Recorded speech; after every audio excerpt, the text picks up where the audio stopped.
My name is Lisa Madrid, and I'm 34. If you'd asked me 2 years ago what my biggest fear was, I would have said something ordinary. Getting laid off, a major repair going wrong in my house, maybe my truck finally dying on a freezing Pennsylvania morning. Now, my biggest fear comes as a text message with 6 words. We need to talk about something important. Because in my experience, nothing good ever follows that sentence. But I'm getting ahead of myself. To understand how everything exploded, you have to understand how normal things looked first, how convincing the illusion was.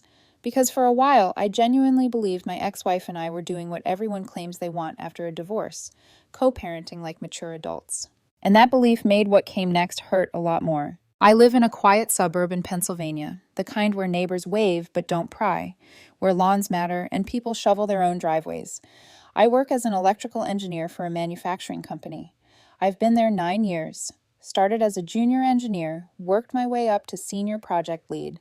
It's not glamorous, but it's solid. Good salary, full benefits, 401k matching, stability. I own a 3-bedroom ranch-style house I bought after my divorce. It's from the 1980s, nothing flashy. 2-car garage, decent yard, quiet street. The kind of place you don't brag about, but you sleep well in. My truck's paid off. I've got a savings account that actually has money in it. No debt besides the mortgage. I'm not saying this to brag. I'm saying it because it explains why, in my ex-wife's eyes, I eventually stopped being a co-parent and started being a resource. My ex-wife, let's call her Vanessa, and I were married for 7 years. We met in college. She was studying business administration. Confident, social, the type who always knew where she was headed. I was buried in engineering coursework, surviving on caffeine and deadlines. We met at a party I didn't even want to attend. She laughed at something I said, touched my arm casually, and suddenly I was hooked. We dated, graduated, found jobs in the same area, and did what everyone around us was doing. Got married in our mid-20s, bought a starter home, adopted a dog named Murphy, took weekend trips to the mountains. For a while, it was genuinely good. Then we had our daughter Emma when I was 26. 2 years later, our son Tyler was born. Becoming a parent changed me in a way I still can't fully explain. It was like someone rewired my brain overnight. Suddenly, my priorities were painfully clear. Everything revolved around keeping those 2 tiny humans safe, stable, and loved. Vanessa loved the kids too, but she didn't change the same way. Around year 5 of our marriage, something shifted. She started feeling distant, restless. More nights out with friends. More talk about feeling trapped, about missing her independence, about settling down too young. At first, I tried to understand. Parenting is exhausting. Marriage takes work. Everyone fantasizes about freedom when they're overwhelmed. So we tried counseling. 6 months of sitting in a beige office with a therapist who nodded thoughtfully and asked how things made us feel. It didn't help. Because the problem wasn't communication. It wasn't misunderstanding. Vanessa wanted a different life, and you can't convince someone to want the life you're living. So we divorced 2 years ago. It was clean on paper, no screaming matches, no dramatic court battles. We filed in the spring, finalized by fall. Joint custody, week on, week off. I pay $100 a month in child support. That's more than the state calculation required, but I offered it. On top of that, I cover half of everything for the kids: medical copays, dentist appointments, extracurriculars, school supplies, clothes. We keep a shared spreadsheet and split costs down the middle. Automatic transfers, always on time, never missed. I show up every soccer game, every school recital, every parent-teacher conference. And for the first 6 months after the divorce, things actually worked. Exchanges were smooth. Communication was civil. Vanessa would text me photos of Tyler's art projects. I'd update her when Emma hit a milestone at my place. We even managed to sit near each other at Emma's soccer games without it being awkward. I honestly thought we'd figured it out. I thought we were the rare success story. Then I bought my house. Most people saw the worn carpet, outdated kitchen, ancient HVAC system that sounded like a jet engine taking off. I saw something I could fix. The house needed work, and that was fine. It gave me something to focus on, besides the fact that my marriage had fallen apart. I spent weekends ripping out carpet that smelled like it had survived generations of pets, repainting rooms in colors that didn't make my eyes hurt, fixing an electrical panel that looked like someone had wired it blindfolded. I found dead mice in the walls when I opened up the kitchen drywall. Dead mice? I didn't even flinch. I sealed the holes and kept working. My friend Travis, a contractor I've known since high school, helped me redo the kitchen. He brought his tools, his expertise, and a cooler full of energy drinks. We ripped out hideous orange-stained cabinets from the 80s and replaced them with white shaker cabinets. Installed butcher block countertops. We sanded and sealed ourselves. New sink, new faucet, updated hardware. 3 solid weekends of sunrise to dark work. When we finished, it looked professional, clean, new. But the first thing I set up wasn't the kitchen. It was the kids' rooms. Emma wanted purple walls and glow-in-the-dark stars. I spent an entire Saturday painting, then stayed up late, sticking stars to her ceiling in real constellations. Tyler wanted dinosaurs everywhere, so his room became earth tones and a massive 5-foot T-Rex wall decal. I didn't care about the cost. I wanted them to feel like this was their home too, not just Mom's house and Dad's house. The first weekend they stayed over, Emma squealed when she saw her room. Tyler stood staring at the T-Rex for a full minute before turning to me and saying, completely serious, "This is the coolest room ever." That feeling, seeing your kids happy in a space you built for them, made every hour of work worth it. For a while, Vanessa seemed supportive. She complimented the kitchen once when she came inside to grab something Emma forgot. We made small talk about school events and doctor appointments. For 6 months, everything felt normal. Then, around last October, about 14 months after the divorce, things started to change. At first, it was just a vibe. Shorter texts, less sharing, long pauses before she replied. And then one Saturday morning, while Tyler and I were eating dinosaur-shaped pancakes, he said casually, "Derek made us sandwiches last night." I froze. "Who's Derek?" I asked, carefully keeping my voice neutral. Tyler shrugged. "Mom's friend. He's always at the house." Always. At the house. That was how I found out Vanessa was dating someone new. Not from her, but from my 6-year-old. Over the next few weeks, the details trickled in through kid logic. Derek was in his late 30s, drove a beat-up Honda with mismatched doors, played a lot of video games. Emma mentioned Derek made them wait to use the TV because he was in the middle of something important. Then she casually dropped another bomb. "Derek lives there now." I looked up so fast my neck hurt. "He sleeps in Mom's room," she added, like it was no big deal. I didn't care who Vanessa dated. We were done. Her romantic life wasn't my business. But when someone new moves into the house where your kids sleep half the time, you pay attention. The red flags came quietly at first, snacks disappearing, Derek eating food meant for the kids, Vanessa brushing it off like it was nothing, Tyler saying Derek got mad when he was loud during gaming. One night, Tyler whispered, "He scares me sometimes." That sentence lodged itself in my chest. Still, I stayed quiet. Divorce means accepting you don't control the other house. As long as the kids were safe and fed, I didn't have grounds to interfere. Then Vanessa started calling more. Not about schedules, not about school, about money. Small things at first. Cleats, a winter coat, an oil change, always framed as temporary. Always framed as for the kids. I paid. Because I didn't want my kids caught in the middle. Because I didn't want to be painted as the bad parent. And because I still believed that taking the high road would protect me. I didn't realize yet that all those small requests were just the warm-up. Something bigger was coming, and it was going to test every boundary I had left. At first, I told myself I was overthinking it. Divorce messes with your head. It makes you hyper-aware, always scanning for danger where there might not be any. I didn't want to be that ex, the one who nitpicked every little thing, who assumed the worst, just because someone new entered the picture. So when Vanessa asked for money the first few times, I said yes, without hesitation. "Hey, Emma needs new cleats. I'm a little short this month." "No problem." I ordered them that night. 2 weeks later. "Tyler's winter coat is getting tight. Could you grab him a new one?" "Sure. Kids grow fast." Then it was an oil change. Then the water bill. Then groceries. Then her phone bill. Every single request came wrapped in the same soft packaging, temporary, necessary, for the kids. And every time I paid. Not because I thought it was fair, but because I didn't want my children feeling the impact of adult financial stress. Still, something didn't add up. Vanessa worked full-time as an office manager at a dental practice. She wasn't unemployed. She wasn't struggling to survive. Child support plus her income should have covered her share of things comfortably. The state formula didn't just pick numbers out of the air. So where was the money going? I didn't ask. That was my mistake. It was easier to send money than to open the door to an argument. Easier to swallow my discomfort than risk being accused of not caring enough. But the pattern kept growing. The requests became more frequent. The tone shifted from asking to expecting.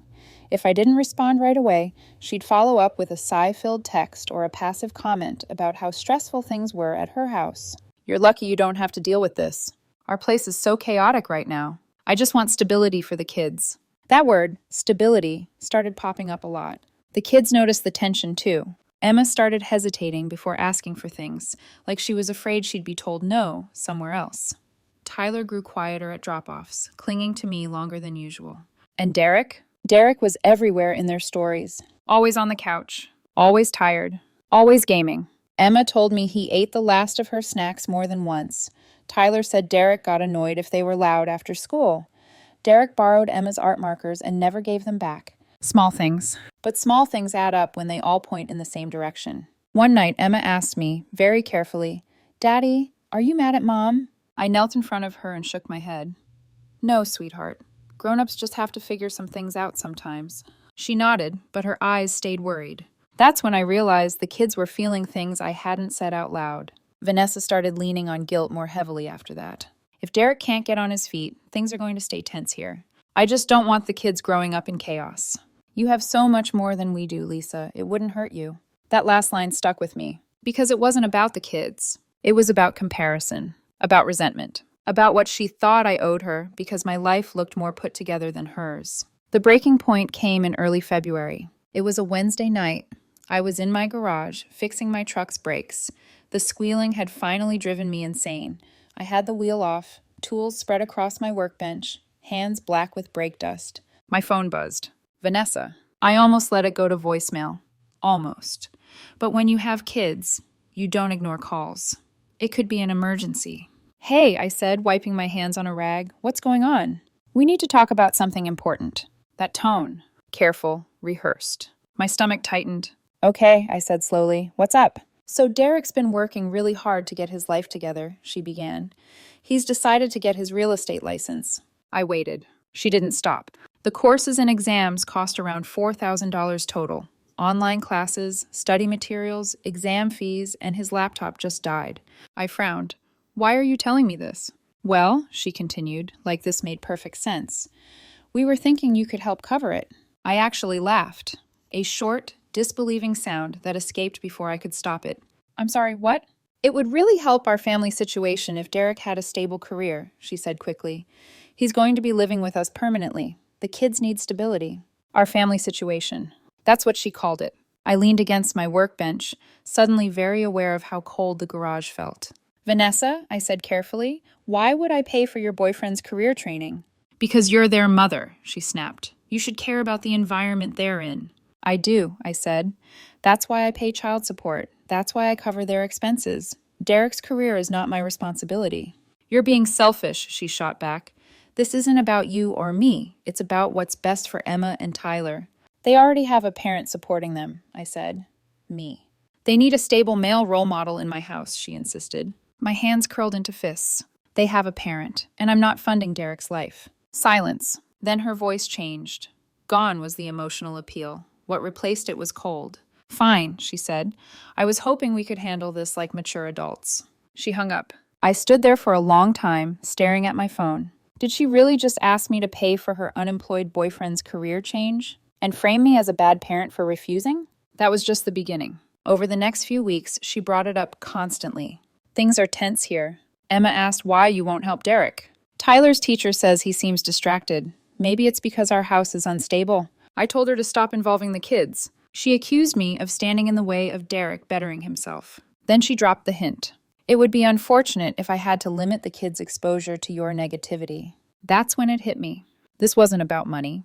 This was about control. And when I didn't bend, she decided to use the only leverage she had left, my children. The Friday she kept them from me, I knew everything had changed. I showed up at her place at 6 o'clock like always. Knocked. No answer. Texted. Nothing. Called. Straight to voicemail. 30 minutes passed. Then an hour. Finally, she texted. "The kids aren't feeling well. They're staying with me this week." My heart dropped. "Both of them? On my week?" I called immediately. "They're sleeping," she said. "Stop being difficult." She hung up. I sat in my truck outside her house, staring at the door. This felt wrong. Deeply wrong. That night, she sent one final message. Maybe if you cared more about their well-being and less about your ego, this wouldn't be happening. That was the moment I stopped trying to keep the peace and started preparing for war. I didn't sleep that night. I lay in bed staring at the ceiling, replaying every word Vanessa had said, every pause, every shift in her tone. The worst part wasn't even the money demand anymore. It was the realization settling into my bones that she'd crossed a line she could never uncross. She had used my kids as leverage. Saturday morning came and went without a single update. No photos. No, they're feeling better. Nothing. I texted once. Short. Neutral. Please let me know how Emma and Tyler are doing. No response. By Sunday afternoon, my chest felt tight, like I'd been holding my breath for 2 days straight. I called again, straight to voicemail. That's when the fear finally turned into something sharper. Anger. Not the explosive kind. The cold, focused kind that tells you something has to change immediately. First thing Monday morning, I called my lawyer. Her name is Patricia. Mid-50s. Sharp haircut. No-nonsense voice. She handled my divorce. And she has this way of listening that makes you feel heard, but not indulged. I told her everything. The money requests. Derek. The $4,000 demand. The threats. The withheld custody. When I finished, there was a short pause on the line. Let me make sure I understand, she said calmly. Your ex-wife demanded that you pay for her boyfriend's career training. When you refused, she violated the custody agreement. Yes. And she's framing it as being for the children's stability. Yes. Patricia let out a breath that sounded suspiciously like a humorless laugh. Lisa, this is textbook financial coercion paired with parental alienation. My stomach twisted. So, what do I do? You document everything, she said, and you stop engaging emotionally. From this point on, every message you send should be boring, factual, and focused on custody logistics only. What about the kids? That's exactly why we're acting fast, she said. She just handed us a gift by violating a court order. Judges do not take kindly to parents who weaponize custody. Hearing that made my hands shake, but in a good way, like someone had finally grabbed the wheel. What happens next? I asked. I'm filing an emergency motion, Patricia said. We'll request a hearing. You keep screenshots of every message. Don't delete anything. Don't threaten. Don't argue. Let her keep digging. I followed her advice to the letter. Vanessa kept texting. You're a deadbeat. Derek does more for them than you ever have. You care more about money than your own kids. I didn't respond to any of it. Instead, I replied with one line, over and over. Please confirm when I can pick up the children for my scheduled custody time. Every ignored message went into a folder on my phone. Every threat got time-stamped. Every missed exchange got logged. I even started a notebook. Dates, times, exact wording.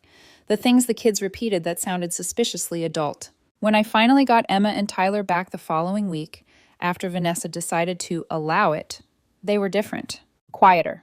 Emma watched my face carefully, like she was waiting for me to explode. Tyler stuck close to my side, his small hand gripping my sleeve. During dinner, Emma said suddenly, Mom says you won't help Derek because you don't like him. My chest tightened. I forced myself to breathe, to keep my voice steady. Grown-ups sometimes disagree about money, I said gently, but that has nothing to do with how much I love you. She nodded, but she didn't look convinced. That night, after they went to bed, I sat alone in the dark living room and felt something break inside me. Not sadness, trust. The emergency hearing was scheduled for mid-April, 5 weeks after the first time she'd kept the kids from me.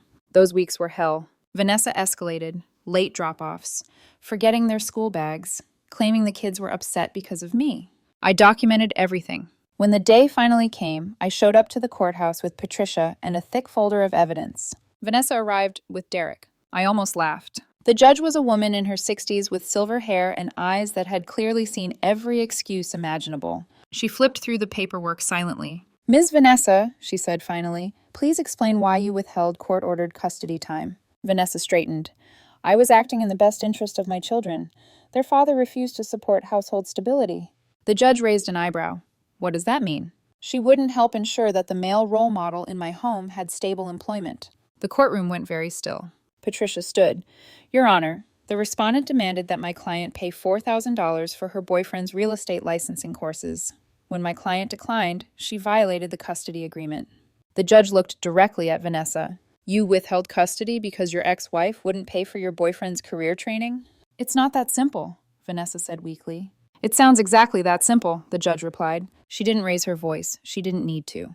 You violated a court order. You involved your children in adult financial disputes, and you attempted to coerce your co-parent using custody time. Vanessa's face drained of color. I'm ordering makeup custody for every week denied, the judge continued. 4 weeks total. Additionally, you will attend co-parenting counseling. Any future violations will result in a custody review that will not favor you. Patricia added, we also request a provision prohibiting discussion of unrelated financial matters in front of the children. Granted, the judge said. And all future financial requests beyond court-ordered support must be submitted in writing with documentation of direct benefit to the children. Also granted. The gavel came down. Just like that. We walked out of the courthouse, and for the first time in 2 months, I felt like I could breathe. Patricia squeezed my shoulder. She knows now. Custody isn't a bargaining chip.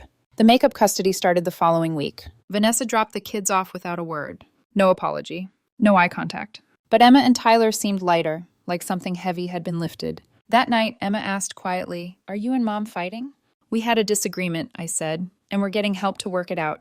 She nodded and went back to her spaghetti. That was enough for her. For now. The counseling session started in May. Court-ordered, once a week. Same day, same time, same beige office that smelled faintly like lemon disinfectant and stale coffee. Vanessa and I sat on opposite ends of a couch, like two people waiting for a delayed flight neither of us wanted to take. The therapist's name was Dr. Stevens. Early 40s. Calm voice.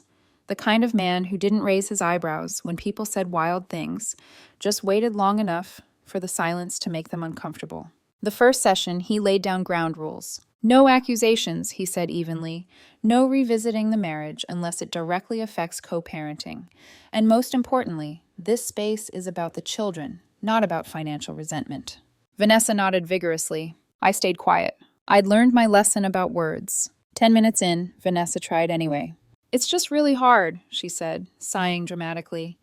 When Lisa has so much more than we do, it creates an imbalance. The kids feel it. Dr. Stevens didn't even hesitate. We are not here to compare households, he said. Your co-parent's financial situation is not relevant unless the children's safety or well-being is at risk.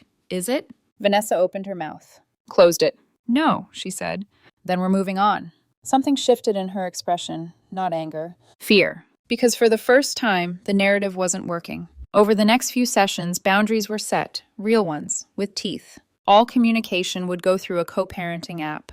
No late-night emotional texts. No phone calls unless there was an actual emergency. Any additional expenses outside of child support had to be submitted in writing, with receipts, and tied directly to the kids' needs. And most importantly, the kids were not messengers. No mom says, no dad won't, no adult problems filtered through 8-year-old mouths. Vanessa didn't like it, but she followed the rules, because the judge had made it very clear what would happen if she didn't. At home, I focused on what I could control. I didn't badmouth their mom. I didn't bring up court. I didn't ask leading questions. I just showed up the way I always had. Packing lunches, checking homework, building Lego towers on the living room floor. Slowly, I watched the tension drain out of them. Tyler stopped flinching at loud noises. Emma stopped watching my face so closely. One night, while we were folding laundry together, Emma said casually, Derek isn't around as much anymore. I didn't react. Oh? I said lightly. He's always tired, she added. Mom says he's working. I nodded and kept folding socks. Later, I heard through a mutual friend that Derek had taken a part-time retail job to save up for his real estate courses. Apparently, paying for your own dreams hits different when someone else stops footing the bill. He eventually did take the exam. Failed it. Twice. After that, he gave up. Took a job at a car dealership instead.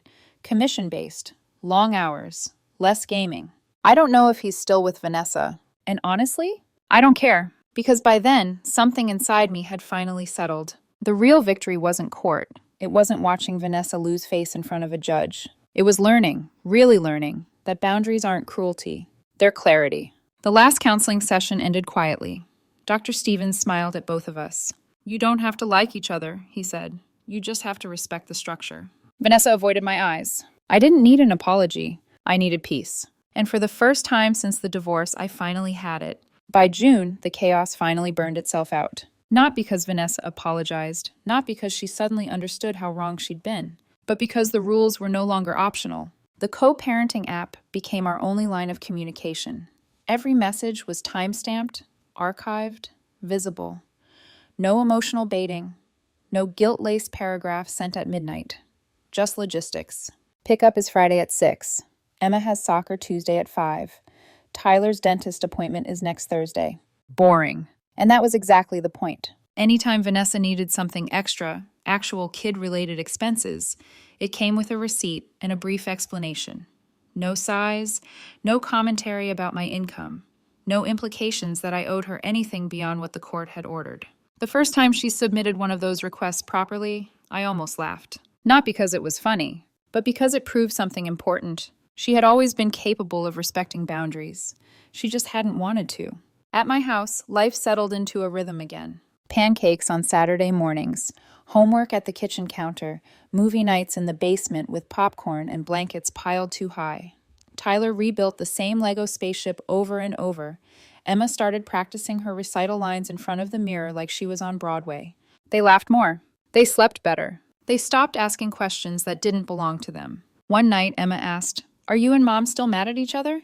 I thought about it carefully before answering. "We're not mad," I said. "We're just learning how to do things the right way." She accepted that. Kids always know when an answer is honest, even if it's incomplete. Vanessa never brought up Derek again. Not once. No more speeches about stability. No more guilt about male role models. No more pretending his career was somehow tied to my responsibility as a parent. Through mutual friends, I learned how that situation really ended. Derek had eventually paid for his own real estate courses, worked retail, picked up extra shifts, saved slowly, took the licensing exam, failed twice. After the second failure, he stopped talking about real estate altogether, took a job at a car dealership instead. Long hours, commission pay, less couch time.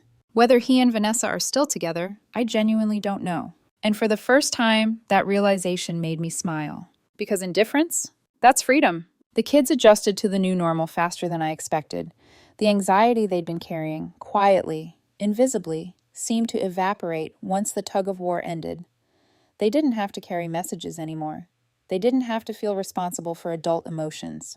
They just got to be kids again. One evening, as I tucked Tyler into bed, he looked up at me and said, "I like it when things are quiet." So did I. Looking back now, the most shocking part of all of this isn't that Vanessa tried to manipulate me. It's how long I let it happen because I was afraid of being seen as difficult. I thought taking the high road meant saying yes. I thought being cooperative meant absorbing discomfort. I thought protecting my kids meant avoiding conflict at all costs. I was wrong. Protecting your kids sometimes means drawing a line so firm it can't be crossed again. It means teaching them, by example, that love does not equal obligation and boundaries are not punishment. They're protection. Vanessa learned that custody isn't currency. And I learned something just as important. Peace doesn't come from pleasing people who benefit from your silence. It comes from finally saying, "This is where it ends.